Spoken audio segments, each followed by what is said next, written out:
मैं हूं अरुण मिश्रा। आप देख रहे हैं इंडिया 10 टीवी न्यूज, जिसके माध्यम से हम दिखाते हैं हर घटनाक्रम को। आइए देखते हैं क्या रही आज शहर में विशेष हलचल। भिवंडी लोकसभा मतदार संघ के अपक्ष उम्मीदवार शंकर मुटगिरी ने पद्मानगर के नीलकंठेश्वर मंदिर के सभागृह हाल में पत्रकार परिषद का आयोजन किया, जहां पर पत्रकारों को जानकारी देते हुए क्या कहा शंकर मुटगिरी ने, आइए देखते हैं इस खबर में। पहले मैं हमारे जितने पत्रकार मित्र हैं उन सबका तहे दिल से स्वागत करता हूं। भिवंडी लोकसभा क्षेत्र से अपक्ष के तौर पर मैं यहां पे चुनाव लड़ने जा रहा हूं। मेरा नाम शंकर नागेश मुटगिरी है और मैं तेलुगु समाज से आता हूं। मैं भिवंडी, मेरा जन्म भिवंडी में हुआ है। हमारी ये 4th जनरेशन है, हम लोग 4 पीढ़ी से यहाँ पे रहते हैं भिवंडी में। तेलुगु समाज में जो पावरलूम सेक्टर में काम करने वाले हमारे जो भाई बहन हैं, गोडाउन में काम करने वाले हमारे जो भाई बहन हैं, भिवंडी में उत्तर भारतीय, दक्षिण भारतीय मुस्लिम समाज है, मराठी समाज है, इन सबको साथ में लेके चलने के लिए हमने आज भिवंडी असंगठित कामगार संगठन का शुरुआत किया है। भिवंडी का आप सब लोग जानते हैं, भिवंडी यंत्रमाग नगरी, वस्त्रोद्योग नगरी, मैनचेस्टर के नाम से जाना जाता है। लेकिन केंद्र सरकार की आर्थिक नीतियों की वजह से, टोरेंट पावर की वजह से, नोटबंदी की वजह से यहाँ का जो वस्त्रोद्योग उद्योग है ये पूरी तरह बर्बाद होने की कगार पे खड़ा है।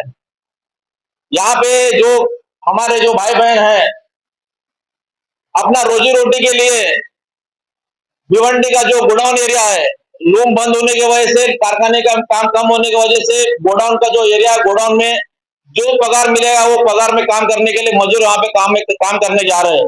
आप सब लोग को हैरानी होगा कि भारत में जो कैदियों को जो जेल के कैदी है उनको जो पगार मिलता है उससे भी कम पगार में यहाँ पे भिवंडी के असंगठित मजदूर काम कर रहे हैं। मेरे पास आपको दिखाने के लिए कटिंग है, पेपर कटिंग है। यहाँ पे दिल्ली में 495 रुपए से 600 रुपए पगार एक दिन का जो कैदी है, जेल में कैदी सजा काट रहा है, उसको मिलता है। लेकिन यहाँ पे हमारे जो मजदूर भाई बहन है उनको 9,000 से 12,000 पगार, मतलब 300, 400 या 500 रुपए पगार मिलता है दिन में। मतलब जो कैदी देश में जेल में है उनसे भी कम में हमको पगार यहाँ पे दिया जा रहा है। इसके ऊपर कोई भी राजनेता, कोई भी आमदार, कोई भी खासदार, कोई भी मंत्री आवाज नहीं उठा रहा है।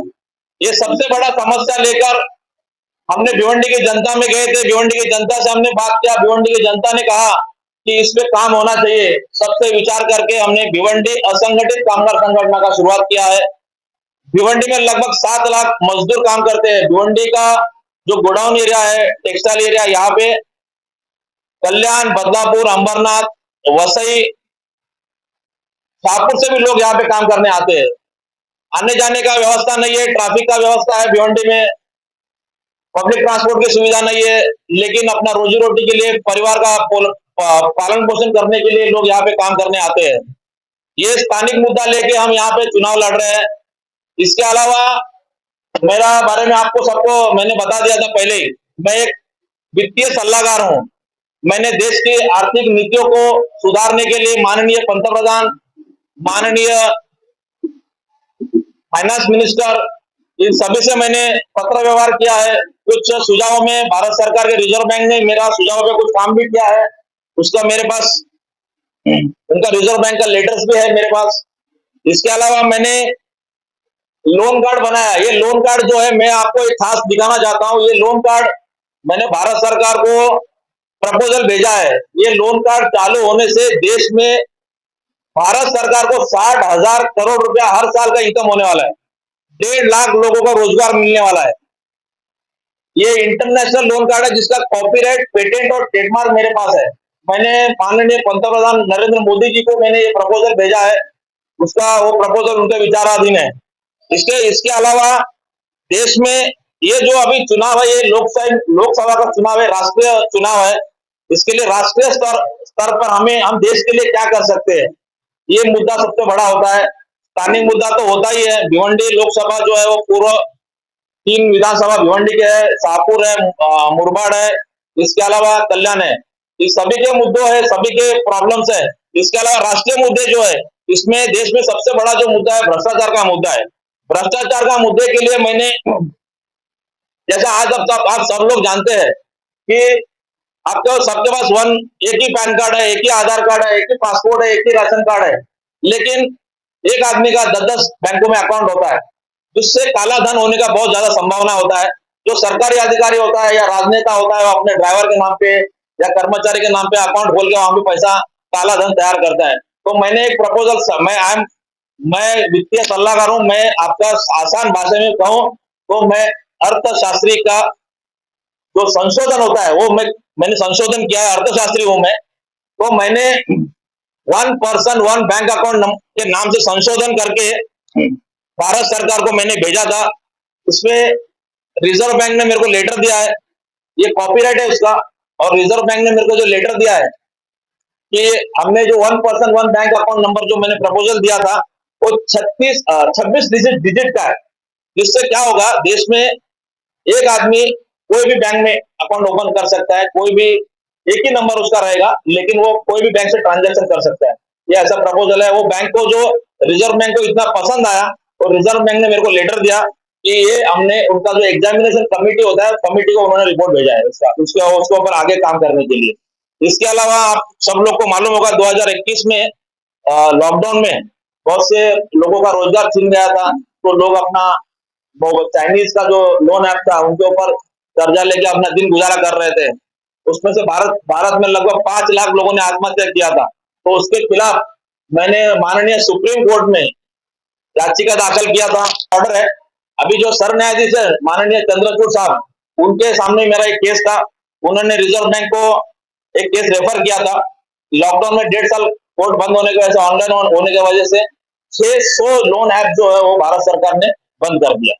तो मेरी भारतीय राज्य घटना, बाबा साहेब अम्बेडकर साहब ने जो राज्य घटना दिया है, उस राज्य घटना में लोकशाही में कोई भी आदमी चुनाव लड़ सकता है। मेरा सबसे बड़ा जो भारत की जनता को आश्वासन रहेगा, देश की जनता को आश्वासन रहेगा, भिवंडी की जनता को आश्वासन रहेगा, सबसे बड़ा जो है भिवंडी में पगार का मैं वार्ड करके दूंगा। भिवंडी का जो जनता कैदियों से भी कम पगार में जो काम कर रही है, मैं उनको आपके माध्यम से बताना चाहता हूं कि 5,000 रुपया कम से कम सैलरी बढ़ेगी। और हमारे जो मजदूर भाई बहन है, असंगठित मजदूर भाई बहन है, कम से कम उनका पगार 20,000 रुपया रहना चाहिए, ऐसा मेरा प्लान रहेगा। मैं उसका, मेरे सामने मुझे मालूम है भिवंडी के दिग्गज लोग खड़े हैं, कपिल पाटिल साहब है, बाला मामा साहब है, नीलेश सामने साहब है, बहुत सारे दिग्गज खड़े हैं, लेकिन भिवंडी की जनता पूरी होशियार है। भिवंडी और मुरबाड शाहपुर के लोग जो होशियार लोग हैं, वो लोग सोच समझ के मुझे वोट करेंगे। भिवंडी में सबसे बड़ा जो प्रॉब्लम है, मसला है, 16-17 साल से भिवंडी को खून चूसने वाली कंपनी है टोरेंट पावर। टोरेंट पावर में आज तक कोई भी आंदोलन होता है तो उसके ऊपर टोरेंट पावर तड़ीपार की कार्रवाई करती है, पुलिस केस करती है। तो इसके लिए जो नेता लोग हैं, जो कार्यकर्ता लोग हैं, वो डरे हुए हैं।